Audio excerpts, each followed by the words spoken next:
How's it going, future woofers? Welcome to Mountain Bike Safety. I'm Connor. I'm Peter. Let's do it. Alright, today we're going to be talking about helmet safety during mountain biking. As you can see here, we've got 4 helmets set up. We've got 2 half shells, 2 full face.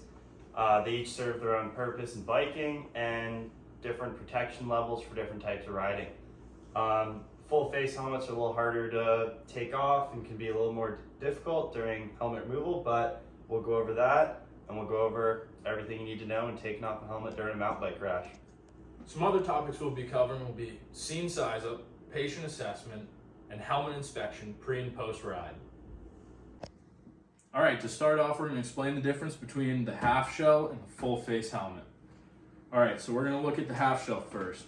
So this is what most people who've ridden a bike have seen before.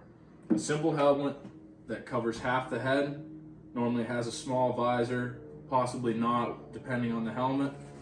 A strap that goes around the chin, the buckle like that, or some of the newer helmets have some magnetic styles like this one, and an adjustable system in the back to make the helmet be able to fit most riders. All right. Alright, so now we're going to go over the full face mountain bike helmet. It's obviously bigger, it's a little heavier. It's got the chin bar here for whenever you go down face first. It keeps your chin and your face safe. A little bigger visor just for extra sun blockage. A lot of times these helmets are worn with goggles just because you're typically going faster when you're downhill riding, keeps your eyes from watering and blocks any sticks that could hit you. These helmets also buckle differently, and they use a D-ring system where the strap goes through both rings like that and then back through that one right there, and then you just cinch to tighten. Pulling this red thing helps loosen it up. That just allows for a more snug fit. It's a bit safer and a little more reliable. On the bottom here, these cheek pads are what also keeps it really stable on your head, keeps the helmet from moving around, and protects you a lot more when you fall. These are also what makes it a lot harder to take off in a crash. So if a rider's not able to pull their own helmet off, there's little straps right here you can pull that'll safely remove these cheek pads and make the helmet slide right off so that first responders can take it off in the scene of a crash. 75% of fatal bike crashes are due to head injuries. 1/3 of non-fatal crashes are head injuries. In recent years, there's been a lot of new research coming out about concussions and how helmets can reduce the severity of concussions. Lots of companies have started to create new systems that minimize the damages and the lasting effects and can minimize just how severe concussion is. Peter's going to go over all these systems up here and how they work.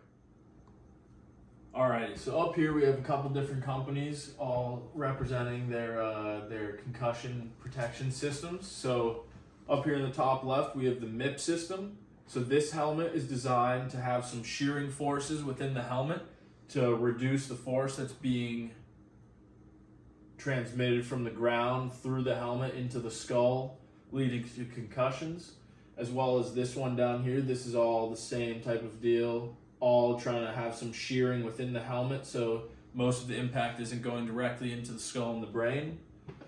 This one's slightly different. It is still trying to do the shearing, but the shearing is done on the outside of the helmet where there's an actual mechanism of 2 pieces sliding against each other instead of your helmet sliding within the helmet. And up top we have the Koroyd technology, which is going to be more of a crush and impact reducing type of material that's going to be a one-time use only. All of these helmets with a major crash are definitely going to be a one-time use only as well. All right, now we're going to do a demonstration on how to take a helmet off. All right, so we've determined that this rider has a head or neck injury. We're going to show you how to take off a half shell helmet. So the first step is going to be positioning yourself behind the patient. We're going to manually keep his neck in line, slightly stabilized. Unclip his chin strap first. Reaching under, finding the buckle. Loosening the helmet as much as possible so it's easy to take off while supporting the neck and head still. Slowly lower the head down. All right, now we're going to take off a full face mountain bike helmet. So the first step to do here, start with the goggles. Just want to reach around the head, pull the strap. Pretty easy step. Next, we're going to move down to the helmet buckle. Again, it has the D-ring system. So we want to undo it a little bit. And then there's the red strap down here. So you pull that to loosen the helmet a bit so it's not super tight while you're releasing it.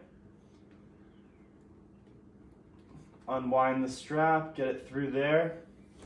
So then the next step, so you want to remove these cheek pads in here. There's little red pulls on them. So you're going to want to stabilize the helmet so it doesn't move around the rider's head or neck. And then pull on them. Fucking hard to get out. All right, so then there's one out right there. Next one, again. Pull down on it.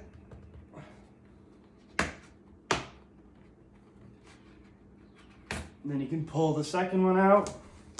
So next we're gonna go behind the rider's head, support their head and neck, and then the helmet will be much easier. You can slide right out and bring the rider's head back down.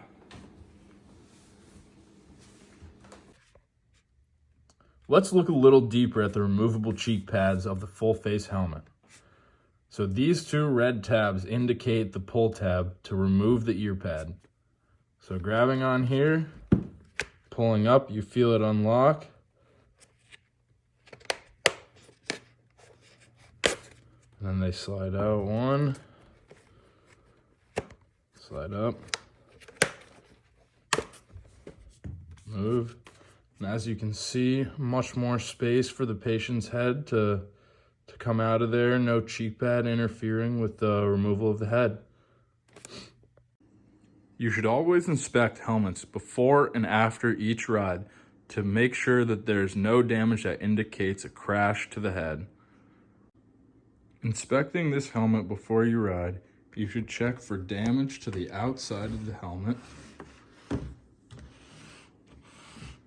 That would indicate an impact.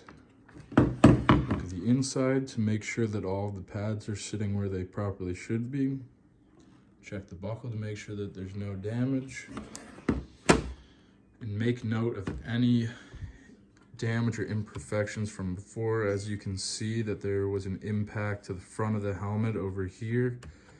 So if there is an incident after this ride, you can know whether there is any new damage that would indicate a head injury. Now we will cover some other equipment that is essential for keeping the rider safe. First off, we have a chest and spine protector with a layer of pad in the front that protects the chest.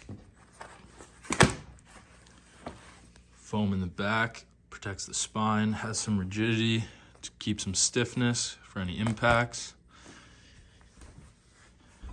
Knee pads with impact resistant foam on the front.